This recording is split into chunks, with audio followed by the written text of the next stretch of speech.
শ্রদ্ধেয় বড় ভাই পলাশ ভাই, তিনি আমাদের মাঝে আসছেন শুধু কোরিয়া থেকে। এইবার আপনার 7 বছর পর তিনি আসছেন, কিন্তু তিনি বেশি দিন সময় নিয়ে আসেননি ছুটি। তিনি আসছেন হচ্ছে মাত্র 4-5 দিনের জন্য।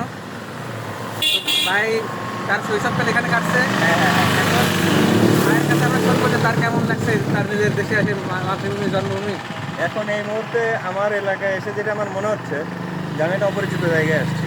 হ্যাঁ, একেবারে সম্পূর্ণ অপরিচিত, সব কিছু পরিবর্তন। ঠিক ঠিক। এবং যাদেরকে চিনতাম, যারা পুরাতন ছিল, তাদেরকে চেনা যাচ্ছে না। এবং নতুন নতুন যাদেরকে ছোট দেখে গেছিলাম, তাদের বড় হয়ে মুখে দাড়ি টাড়ি হয়ে এমন অবস্থা, তাদেরকে আমি চিনতে পারতেছি না।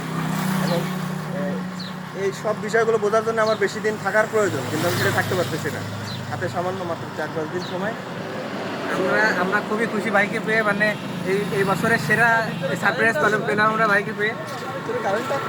ভিতরে কারেন্ট আছে কিনা আমার একজন জিজ্ঞাসা করতেছে। ওনাদের দেখা কারেন্ট আছে কিনা